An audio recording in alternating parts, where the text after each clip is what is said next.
turun gunung, tidak sekolah tinggi. Dari sekian orang Papua, saya bisa kerja di kantor presiden, itu satu kebanggaan. Negara ini kurang baik apa hari ini? Berapa juta uang pun sudah dikirimkan. Tapi perubahan di Papua kan tidak bisa terukur.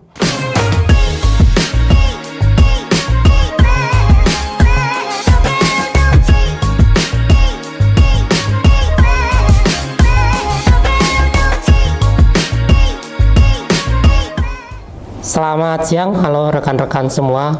Kembali berjumpa dengan saya Sunardi Panjaitan di program podcast CPP Talk by Promedia. Dan hari ini kita kehadiran tamu yang luar biasa, sangat inspiratif. Saya baca profiling beliau, sempat juga nonton beberapa video yang ditayangkan di platform YouTube dan televisi, dan salah satu anak Papua yang cukup berprestasi dan memberikan inspirasi kepada banyak orang. Selamat datang Kakak Maximus Tipagau di CPP Talk.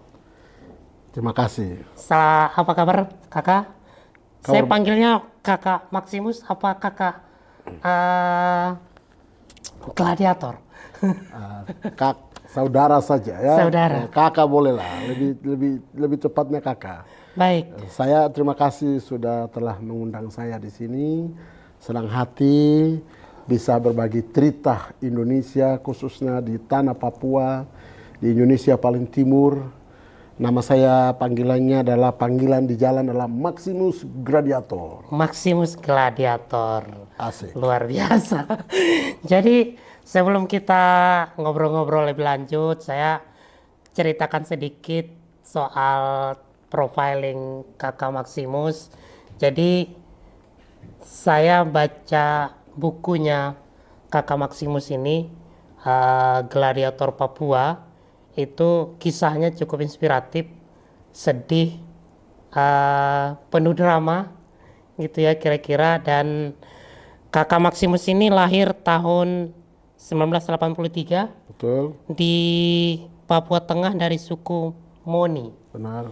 Yang secara geografis itu cukup terisolasi. Benar. Di daerah Papua. Tapi sejak kecil, di usia yang masih anak-anak, sudah membuat Papua dan Freeport itu gempar. Kalau saya baca ceritanya, bahkan pernah membuat satu peristiwa kebakaran yang cukup luar biasa, yang membuat orang Freeport akhirnya mengenal siapa itu Maximus si Gladiator. Dan meskipun secara pendidikan Kakak Maximus ini mungkin tidak seperti anak-anak yang lain yang mengenyam pendidikan secara formal, tapi perjalanan Kakak Maximus ini bisa dibilang cukup inspiratif karena akhirnya bisa bekerja di perusahaan tambang terbesar di Indonesia, di PT Freeport, di mana hampir kalau kita tanya sekarang anak-anak Indonesia itu pasti banyak yang bercita-cita ingin bekerja di Freeport. Sekarang beraktivitas di banyak kegiatan sosial, yang bahkan pernah membantu presiden di istana sebagai salah satu staf di Istana Negara.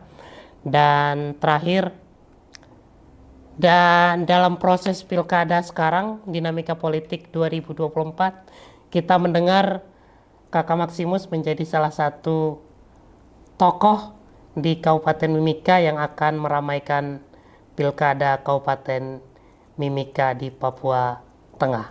Jadi itu sedikit profiling. Nanti kita akan tanyakan bagaimana perjalanan Kakak Maximus yang lebih lengkap, bagaimana suka dukanya, bagaimana ceritanya bisa masuk ke Freeport dan bisa bergabung dengan Pak Presiden Jokowi.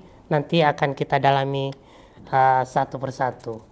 Dan pertanyaan pertama saya, Kakak Maximus, kenapa dipanggil Gladiator? Oke. Assalamualaikum warahmatullahi wabarakatuh. Salam semua saudara-saudara pengikut Maximus Gladiator seluruh tanah air di Indonesia. Kamu yang ada di Papua, ya sahabat-sahabatku yang selalu inspirasi. Cerita hari ini adalah di ibu kota Jakarta. Kita ada di sini diundang tiba-tiba kira-kira tepatnya jam 2 di Jakarta. Saya ingin menceritakan, dan ini pertama kali di Jakarta setelah Om Andi, Kakak Andi panggil saya di Metro TV bicara dan kupas tentang buku Gladiator. Podcast ini adalah podcast yang pertama kalinya buat saya. Luar biasa. Ya, saya senang sekali. Nama saya Maximus Gladiator. Itu nama saya, ayah saya kasih nama Maximus Tipagau. Oke. Tetapi Gladiator itu berasal dari sedikit pejuang. Nah, ayah saya itu panglima perang. Mama saya dikasih karena menangkan perang. Sebuah kampung. Kampungnya adalah Bulapa, Kabupatennya Intan Jaya. Itu sebuah cerita. Nah, saya sendiri tidak bisa perang, tapi saya sejak kecil, saya adalah berjuang untuk bertahan hidup. Sehingga hari ini bersyukur saya bisa ada di sini untuk menceritakan bagaimana suksesnya saya. Untuk itu saya senang sekali. Itu arti daripada Gladiator. Ya. Sedikit-sedikit ada darah-darah perang lah ya. Jadi, tapi tidak usah mengkhawatirkan, kita kan nggak perang. Kita perang hati saja. Panglima suku jadinya. Ya, ayah saya panglima perang.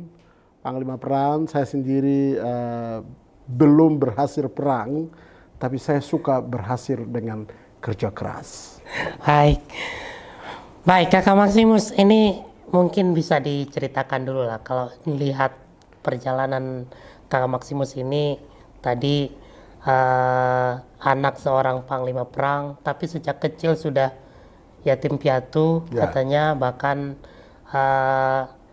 pernah mengalami satu peristiwa di mana keluarga itu perderetan meninggal dunia. Nah, gimana ceritanya sampai akhirnya kemudian Pak Maximus bisa sampai ke Freeport itu? Oke, jadi saya sedikit menceritakan, saya berhenti dari SD kelas 4, itu SD-nya di Kampung Galugama. Pada waktu itu saya masih di SD kelas 4 itu, hari ini orang disebut Blok Wabu. Blok Wabu itu salah satu tambang eksplorasi PT Freeport Indonesia. Nah, kita hidup kalau mau cari makan, itu pasti dalinya babi, karena kita tidak piara ayam di sana. Tidak ada sapi di sana, Pace. Sapi tidak ada, ya ada babi, ya ada kuskus, ya ada burung-burung. Ya, kita hanya hidup itu untuk mendapatkan daging itu hanya 3 ini. Nah, saya pada waktu itu malam hari cari berburu, karena kita tembak kuskus itu malam hari.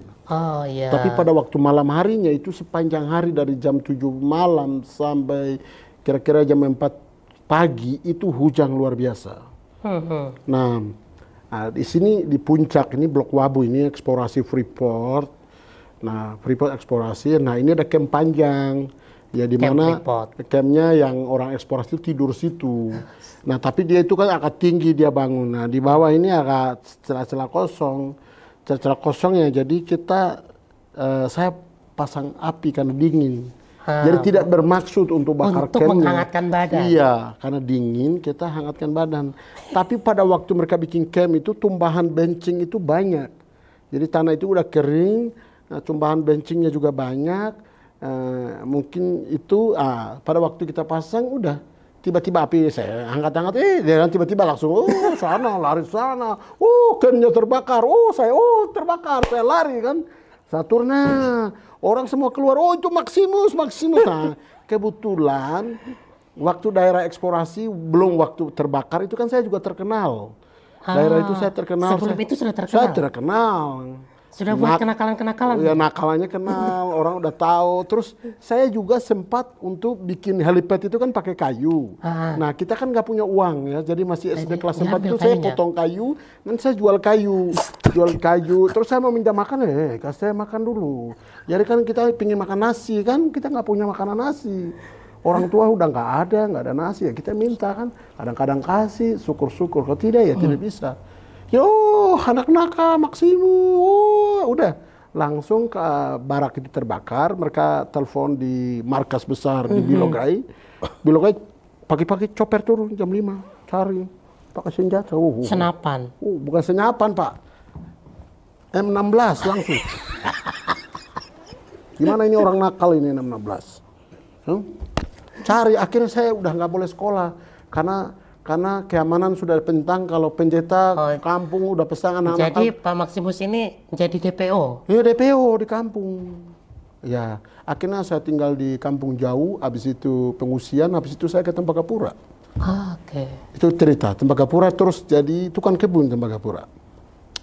Terus Tembagapura saya nggak bisa dapat sekolah lagi. Jadi saya jadi tukang kebun orang bule 9 tahun. Gimana ceritanya bisa jadi tukang kebun yang jadi tadinya kan saya, DPO itu? Jadi kan DPO, Kakak. di kampung saya DPO. Ya udah saya ke Tembagapura. Nah, Tembagapura usia yang muda, usia aktif, usia Berapa tahun sekolah. waktu itu? Kira-kira 10 tahun. 10 tahun, anak 10 tahun ya. 10 tahun saya jadi- jalan kaki kosong, otak kosong, hati kosong, Perut kosong juga. perut kosong, baju tidak ada, semuanya nggak ada apa-apanya. Pergi melewati Gunung Jayawijaya, naik turun, ya, kaki berluka-luka, ya, tahan dingin, tahan lapar, ya, sampai Tembagapura. Tembagapura diusir pula, kita ke namanya Kampung Utukini. Utukini itu di mana warga masyarakat penduduk asli tinggal di situ, Freeport tinggal di sini. Nah, tinggal di sini sekitar setahun atau begitu, susah kita masuk di kota Tembagapura, apalagi dapat pendidikannya. Pendidikan itu harus anak pegawai Freeport baru boleh dapat pendidikan. Kalau kami orang di luar nggak bisa. Akhirnya saya suka kalau masuk Freeport. Nah, awal orang hidup sudah nakal, ya kan? Bekas nakal, jadi kalau security itu kan ada pagar kan? Jadi saya bikin kartapel taruh di kepala, nanti saya ada teman, pergi, lihat security, prak, Ketapel. kartapel. Oh, jadi terkenal lagi security. Oh, udah nanti di pos ini kita ganggu, pergi pos sana kita ganggu, besok lagi lanjut lagi, datang lagi ganggu sini, ganggu sana. Mereka punya kamera, mungkin sudah foto, mereka udah tulis. Maksimus. Sudah. Jadi nama saya artis lagi di Tembagapura. Nah, mereka tidak kasih saya politik lagi. Ya, alasan saya Protestan, agama Protestan.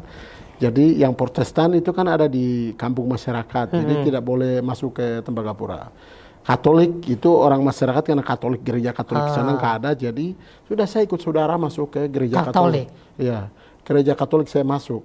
Dimasuk dalam gereja, orang keluar, saya pilih yang bawa mobil itu siapa, yang tidak bawa mobil siapa, yang bos ini siapa, saya pilih-pilih supaya saya kenalan. Habis kenalan saya minta kerja. Jadi ini hari Minggu gereja. Habis gereja saya pilih bos-bosnya. Saya pegang bule, minta kerjaan. Orang Jawa saya minta kerjaan. Ini masih usia kecil, masih inggusan-inggusan, mau kerja apa ini? Dia bingung. Tapi ada satu bapak namanya Titus Pulugono, sama orang bule 2 orang rekomen, dia kasih alamat, terus diajak naik mobil. Bulenya kasih alamat untuk datang di rumah dia. Kalau orang Indonesianya suruh saya naik mobilnya ke rumah, kasih makan, kasih nomor itu saya bawa ke security besoknya. Nanti kita kasih namanya kartu gardener, tukang kebun. Jadi saya diangkat sebagai resmi menjadi umur 9 tahun, 9-10 tahun itu menjadi gardener, tukang kebun. Di Tembagapura. Ya, nomor saya masih ingat, 33. Luar biasa. Angka kesukaan saya 222, tapi angka nomor tukang kebun saya 33. 33. Yes. Jadi akhirnya jadi tukang kebun di rumah bos-bos. Jadi kenapa saya memilih menjadi tukang kebun? Saya belum dapat kesempatan untuk sekolah. Sana tidak bisa dapat sekolah pada tahun itu. Nah, daripada saya tidak dapat sekolah, mau cari makan susah, apa-apa susah, saya memilih menjadi tukang kebun. Tukang kebun, saya belajar bahasa Inggris, bahasa Indonesia, hitungan-hitungannya. Saya di Tuhan pertemukan orang-orang pintar semua. Saya belajar sopan santun, saya belajar etika, saya belajar leadership, saya belajar disiplin, saya belajar orang jujur, saya belajar untuk hidup kita bersih, saya belajar juga tabung uang. Nah, dari situlah secara pendidikan saya nggak dapat. Tetapi saya dipertemukan orang-orang baik, orang-orang soleh, orang-orang pintar melalui tukang kebun. Menjadi saya pintar dan saya menjadi guru di tambang PT Freeport Indonesia. Dan saya juga menjadi sukses tambang, menjadi kontraktor di PT Freeport Indonesia. Dan saya juga sukses menjadi leadership dan disiplin dan moralitas dan pendidikan no formal yang saya bisa menyelesaikan sama dengan orang yang sekolah formal. Baik, Kakak Maximus, gimana prosesnya Kakak Maximus akhirnya bekerja di Freeport itu? Yang tadi kan lewat jadi tukang kebun, tapi kan kalau masuk Freeport itu kan harus ada pendidikan formal toh. Nah, sementara Kakak Maximus kan tidak ada pendidikan formal. Nah, ini ceritanya seperti apa itu? Jadi pada waktu itu kita kan masih zaman 2000, zaman 98 lah ya. Zaman 98 kan belum digital, ya, belum digital sehingga di sana secara usia harus di atas 18 tahun, ya, itu secara Kementerian Tenaga Kerja. Tetapi karena di sana itu melihat kerajinan, pergaulan dalam, dan seterusnya, sehingga saya direkomendasikan 14 tahun, umur 14 tahun, saya bisa kerja di Freeport. Oh, dia umur 14 tahun? 14 tahun, itu atas rekomendasi orang Jawa dan orang Amerika. Karena apa? Saya usia 14 tahun bisa kerja karena saya bisa bekerja di uji itu dari jam 6 pagi sampai jam 6 sore. Jam 6 sore. Jadi bos saya itu sebelum pergi kerja ke tambang, saya sudah nyuci mobil, bayangkan itu saya sudah nyuci mobil. Di sana kan daerahnya dingin, daerah es. Jadi impun pagi itu kaca mobilnya udah gelap. Saya, nanti dia bangun, "Hey Maximus, how are you? What are you doing?" Hah? "Oh, I'm okay." Langsung saya bersihkan, good. Dia langsung kalau ada uang kecil dia give me a bonus. Oh, I'm happy. Saya paling happy sekali. Bulena senang karena sebelum dia ke tambang, saya sudah bersihkan mobil. Sekarang dia kerja di tambang, mobilnya udah kotor, pecek semua. Saya bersihin lagi sorenya. Dia keluar lagi, mungkin dia mau pergi makan malam sama istrinya, mobilnya udah bersih lagi. Dia bilang, "Oh my God, it's still every day." Setiap hari. This is my job. Rumah itu bersihkan, toilet pun saya bersihkan, bunga-bunga bersihkan, mobil bersihkan, semuanya dilakukan. I'm do to my best. Akhirnya bule dengan orang tua angkat itu merasa senang. Kalau saya nggak bantu Maximus, merasa ada sesuatu yang salah. Gitu. Ada sesuatu yang salah gitu. Sementara orang ini kerja mati-matian buat saya gitu. Nah, dia bisa membantu orang lain yang pakai prosedur segala macam itu, dia bisa memberikan promosi gaji orang dan apapun. Tapi siang malam ada orang yang membersihkan rumahnya dan bersihkan mobilnya dan semuanya dan bantu istrinya, merasa dia beban. Maka dia interview saya, dia bilang, "Kamu bisa jadi tukang kebun saja, jangan kerja di tambang." Saya bilang, no, saya harus kerja di tambang. Dia pikir, dia bilang, "Iya ya, daripada saya bantu orang lain, kita coba." Jangan coba, harus jadi. Dia bilang, "Kita coba." Ya, tidak ada coba-coba. Besok saya jadi bawa alat tambang. Terjadi bawa tambang, jadi guru. Jadi guru. Kan pede dulu. Masih ada darah-darah perangnya. Kita perang. Masih ada darah-darahnya. Jadi pede dulu. Dia bilang, "Saya masih ragukan Anda bisa bawa alat tambang di Grasberg." Karena tandangannya luar biasa, tulisan semuanya itu bahasa Inggris, ya, itu risiko yang berat, ya, fatality. Dia kan memikir sesuai kompetensi saya, background saya, profil saya, dengan tandangan yang saya hadapi. Nah, realistis dong. Dia rekomennya, "Maximus jangan ke sini." Tapi saya tantang dia kan, saya tantang, saya pasti bisa. Dia bilang, Iya juga ya. Akhirnya Kita bantu aja. akhirnya jadi pelatih. Latih 200 jam lolos sama dengan orang yang S1, S2 kita kasih lewat sama-sama. Luar biasa. Ya saya bisa bertanding sama orang yang lulusan formal, ya lulusan di Bandung dan Jakarta, ataupun di mana saja di Indonesia ini, ya dia dan saya kelasnya sama, tidak ada perbedaan. Baik. Karena apa? Saya mau belajar. Baik, terima kasih Pak Maximus, luar biasa. Ceritanya inspiratif dan ini daging semua ini ya. Baik, berikutnya ketika Pak Maximus sudah berada di Freeport, saya baca selama 14 tahun katanya. Iya betul. Tapi akhirnya memutuskan untuk keluar. Betul. Ini jadi pertanyaan juga ini.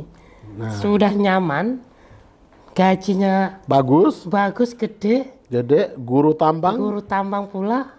Tiba-tiba kenapa keluar? Orang senekat apa ini Iya. memilih untuk keluar? Ya, jadi gini Pak, saya itu sebelum kerja tambang itu saya ini pendaki. Oke. Pendaki gunung sebelum ayah saya meninggal, itu saya umur 6 tahun tuh naik gunung. Jadi biasanya setelah saya kerja di Freeport, saya suka mendaki putar-putar. Tapi ada sesuatu yang macam saya sedih gitu.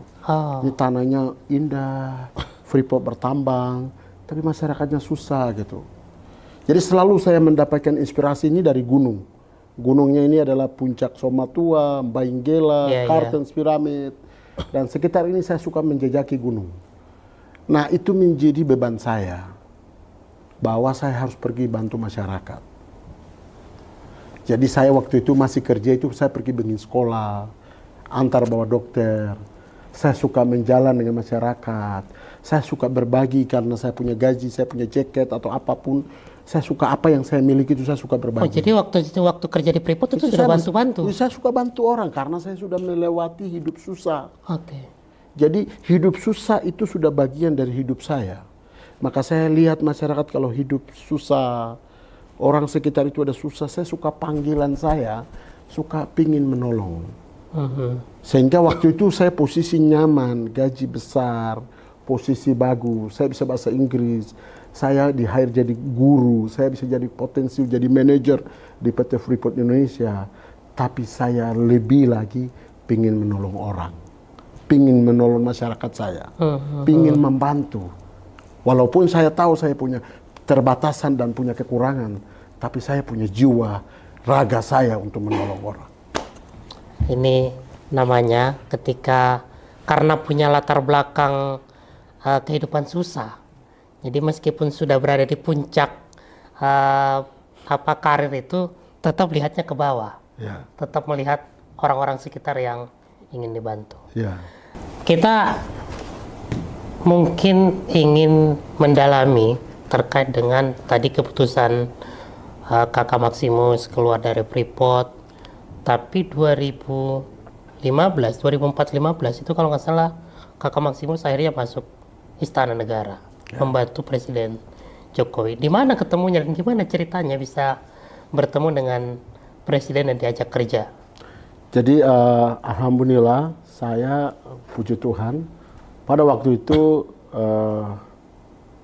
Presiden pertama Pak Jokowi sedang kampanye di Papua, itu ada relawan-relawan. Nah, kebetulan saya relawan kawan Jokowi, ketua kawan Jokowi di tanah Papua. Nah pada waktu itu saya bawa bendera kawan Jokowi itu ke puncak Cartens. Sementara relawan-relawan lain itu mengibarkan bendera kawan Jokowi di dasar laut. Disiarannya langsung di Metro TV. Dari situ kita berjuang dan Papua menangkan Jokowi pertama kali. Menangkan Papua Jokowi, dan pada waktu itu saya satu tim juga dengan Bapak Lenis Kogea. Pak Lenis. Ya, Lenis Kogea. Iya. Sehingga Pak Lenis Kogea diterima menjadi staf khusus Presiden Republik Indonesia Bapak Jokowi, dan otomatis beberapa relawan kuat di Papua itu di-hire menjadi stafnya Lenis. Saya diantaranya di-hire menjadi staf tenaga ahli di bidang ekonomi dan investasi di Istana.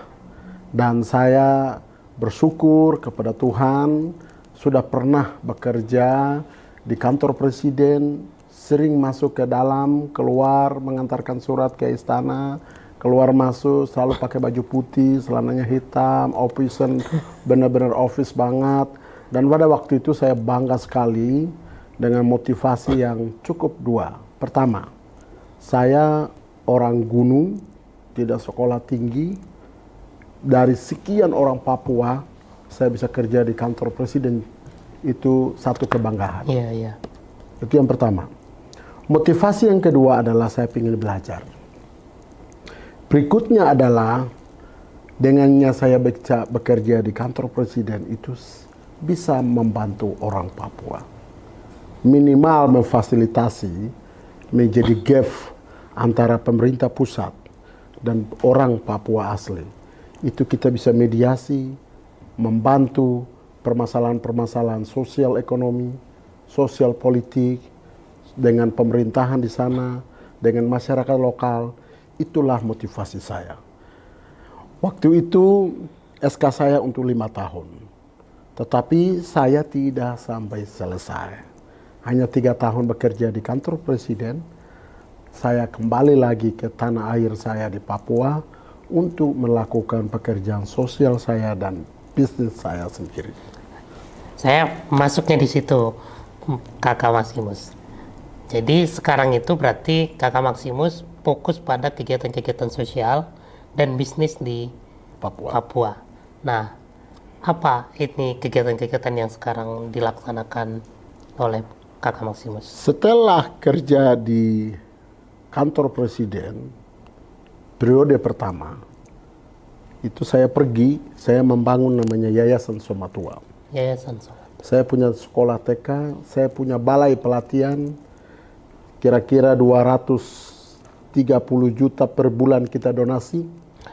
Donasi guru, donasi modul, kita punya alat berat eksavator, doser, truk, mobil, bengkel.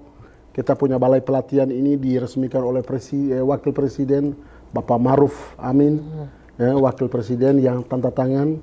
Di sana satu-satunya yang punya orang Papua, satu-satunya yang punya swasta di tanah Papua, itu punya saya. Dan lulusan-lulusan training center ini, itu bisa bekerja di Halmahera, di Maluku, dan di PT Freeport Indonesia, dan kontraktor-kontraktor di sana. Kenapa training center ini saya bangun? Ingin saya menolong orang yang tidak mampu. Karena zaman sekarang itu harus pakai zaman kompetensi. Ya. Memiliki kemampuan, keahlian. Kalau Anda tidak memiliki keahlian, akan sulit untuk masuk dalam dunia usaha dan industri. Seperti industri besar, di minyak, di gas, di tambang, dan di batu bara. Maka itu lembaga saya donasi 230 juta itu hanya untuk investasi kemanusiaan, untuk menolong orang. Pembangunan sumber daya. Ya, sumber daya manusia. Okay. Dan itu saya berhasil. Kita juga punya kegiatan flying dokter terbang di sana. Kita juga ada sekolah, kita juga ada program ekonomi, ada garam, ada kopi. Nah, ini sagu ya, di pesisir pantai kita kembangkan sagu. Ini semua kita lakukan untuk masyarakat sana buka lapangan kerja supaya tidak mengikuti hal-hal yang tidak baik, seperti selama ini kalau orang menganggap orang Papua itu Minuman pemalas, tukang minum, tukang demo, mengkhawatirkan tentang keamanan. Saya ingin bantu, berbakti kepada bangsa dan negara. Dengan cara apa? Apa yang saya miliki, saya bisa tolong orang Papua, saya juga bisa nolong orang lain yang dibutuhkan. Karena apa? Kita juga pernah pada waktu susah dibantu oleh orang lain dan kita sukses. Okay. Kalau kita udah sukses, kita juga harus menolong orang lain. Itu alasan saya punya yayasan, bikin tempat pelatihan, nolong orang. Saya suka bantu gereja, bantu masjid, dan macam-macam. Ya, luar biasa, Kak Maximus. Tapi saya sedikit flashback ke belakang. Saya pernah melihat Kakak Maximus ini marah-marah. Marah-marah soal kondisi rumah dan kehidupan masyarakat Timika. Oke. Padahal dalam dalam video yang saya lihat itu Kakak Maximus menyebutkan Freeport itu menyumbang 4 triliun per tahun ke Kabupaten Mimika. Pertanyaannya, kemana uang itu dan kenapa kemudian kondisi masyarakat Mimika Kabupaten itu masih dalam di bawah garis kemiskinan? Oke. Jadi ini ada dua hal yang berbeda. Saya punya komitmen apa yang saya miliki, saya ingin bantu orang Papua dan orang lain.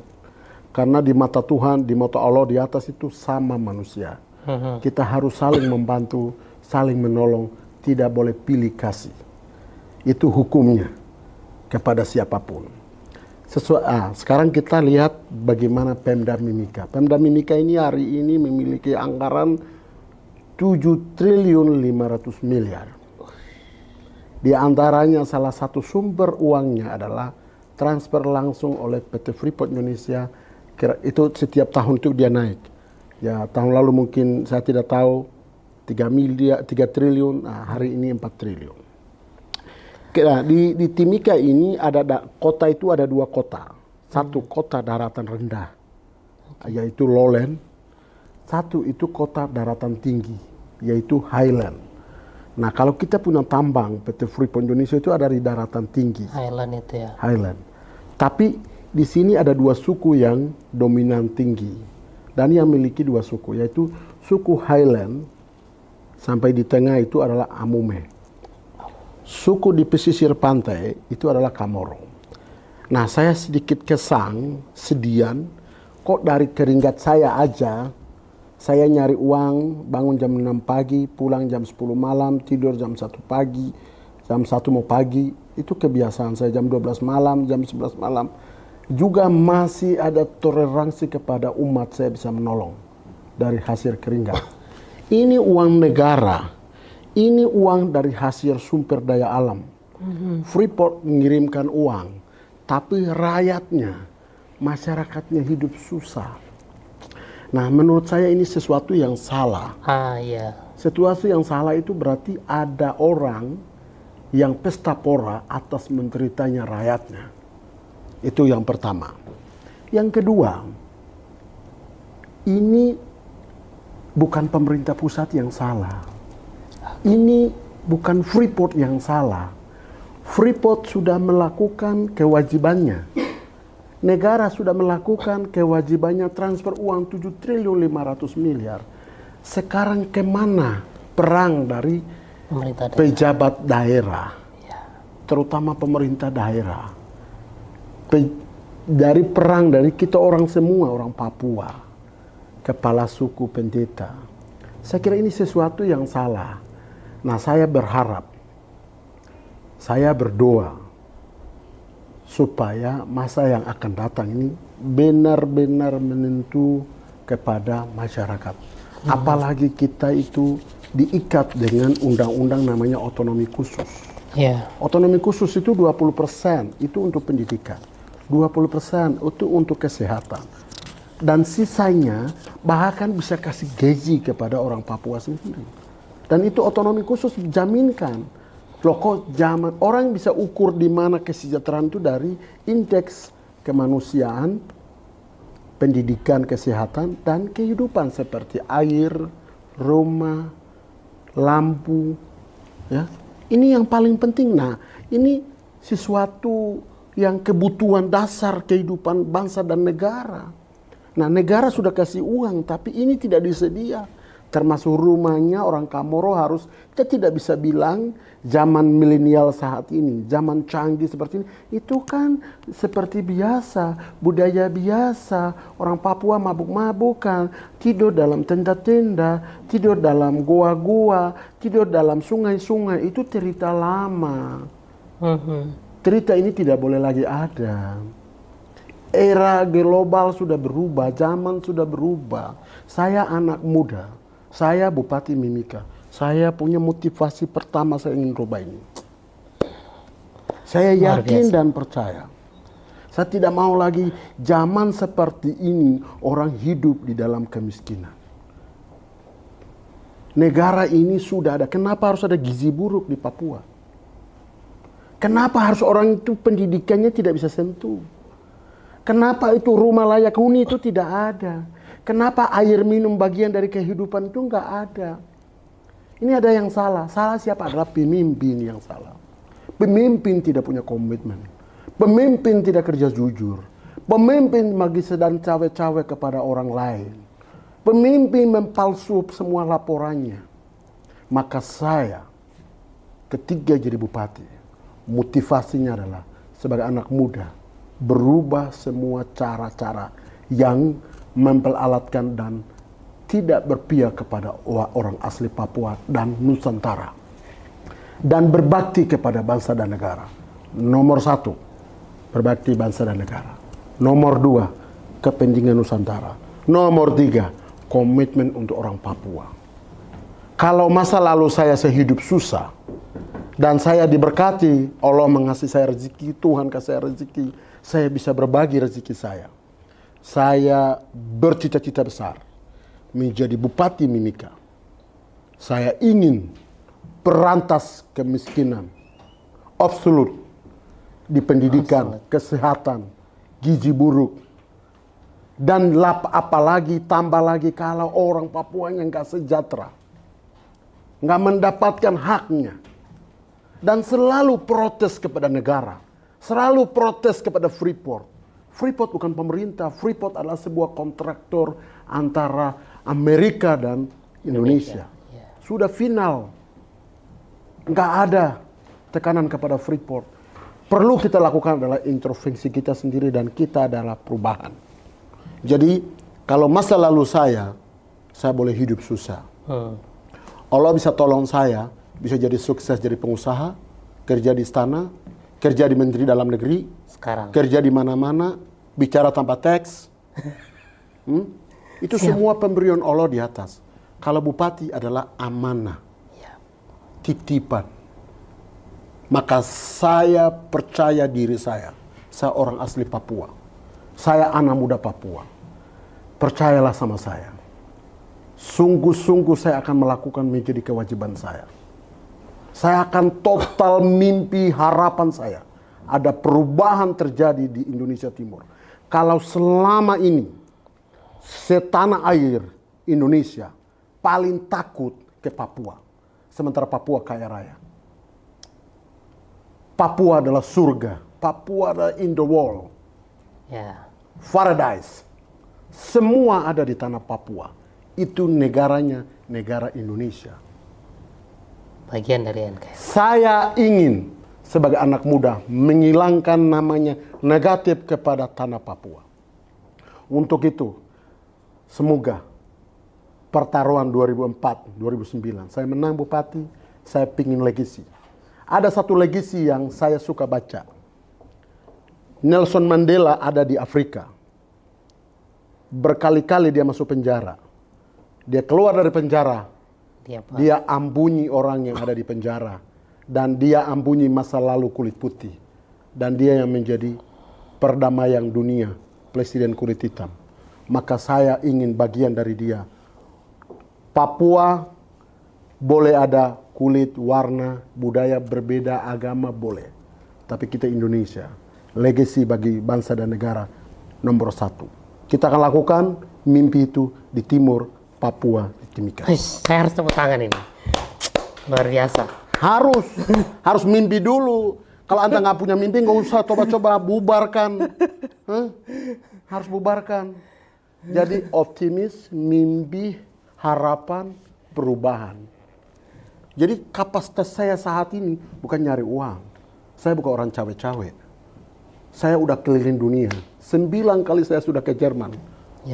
Saya ke Amerika, saya ke mana-mana. Karena saya satu-satunya yang punya perusahaan pariwisata Mentaki Kartens Pyramid. Itu saya. Saya jual 9.000 US dollar. Saya adalah guide satu-satunya perusahaan, guide satu-satunya Seven Summit, Kartens Pyramid. Saya sudah keliling dunia. Seluruh orang boleh tanya, oh Bapak punya tempat itu makan orang, kamu orang jahat. Iya, betul-betul. Itu kamu yang OPM, kamu yang jahat-jahat ya, betul. Itu orang tua saya. Sekarang anaknya. Anaknya siap jadi guide buat kamu. Oh betul, kau jadi guide, kau jaminan? Saya jaminan. I'm guarantee for you. Dan saya jadi guide naik pulang, mereka bilang apa? Saya baca di televisi, saya baca buku, saya baca di internet, negatif. Sekarang saya sudah sampai surga dunia. Luar biasa. Welcome to paradise. Itu semua komen dari semua bule yang saya bawa naik gunung. Memuji semua. Ya.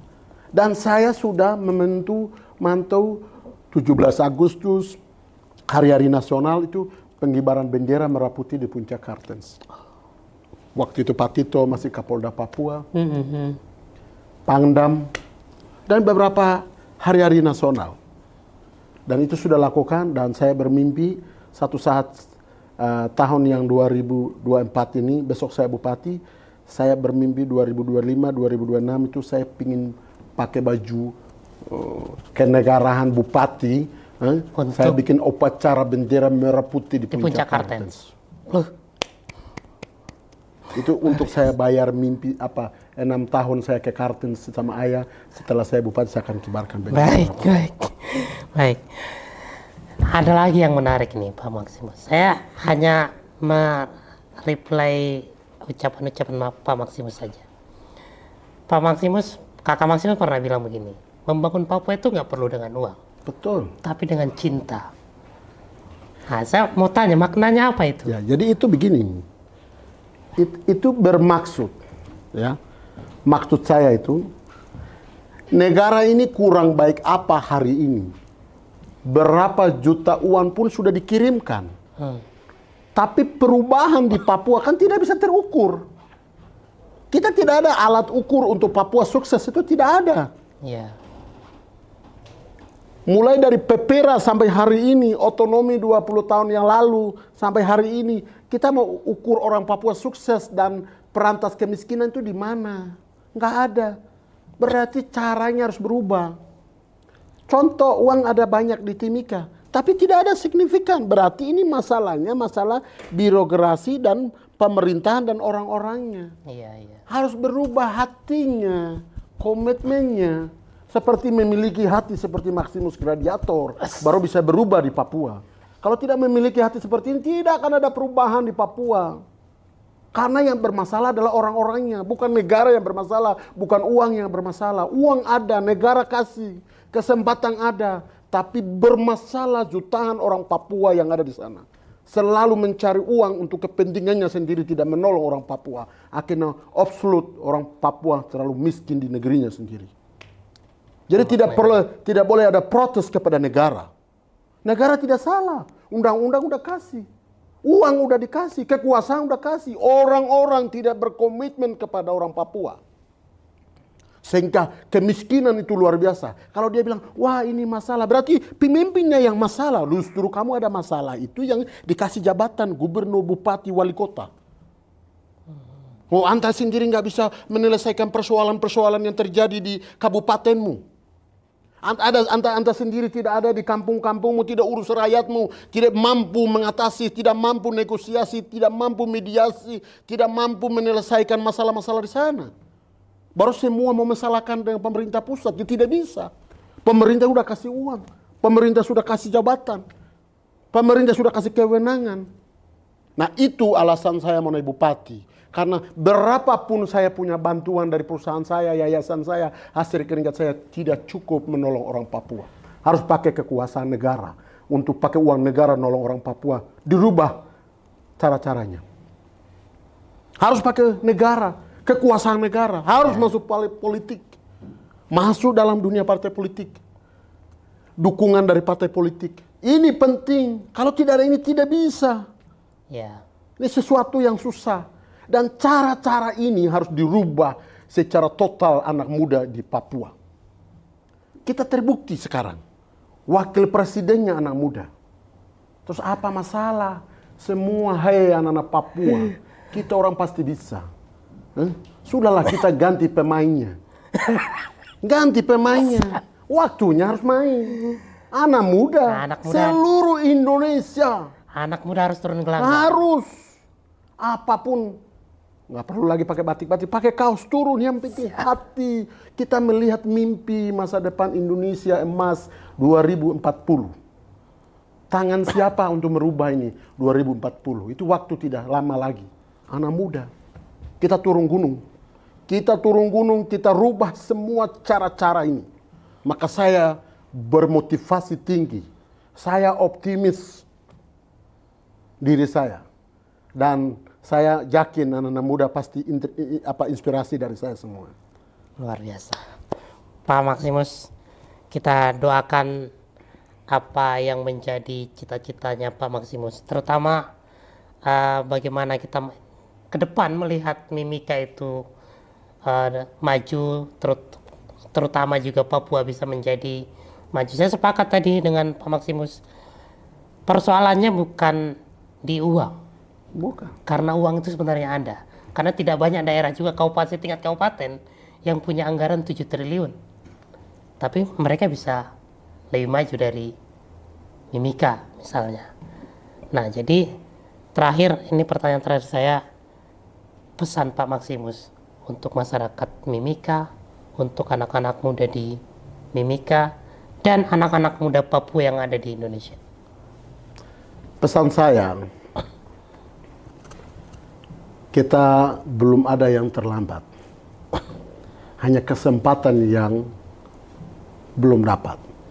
Hari ini kesempatan seluruh Indonesia dan lebih khusus Papua dan kamu yang Timika. Waktunya anak muda. Gunakan UMKM, digital, milenial, dan kita harus perjuangkan ekonomi sosial, tapi juga kita harus menang politik will-nya. Untuk itu, saya Maximus Gradiator dalam podcast CPP Talk. Media CPP. TPP Media ini, saya mengajak seluruh anak Papua, kita orang bisa. Kita harus bersatu. Kita mampu merubah kehidupan yang lalu menuju arah yang lebih baik. Masa depan yang lebih baik.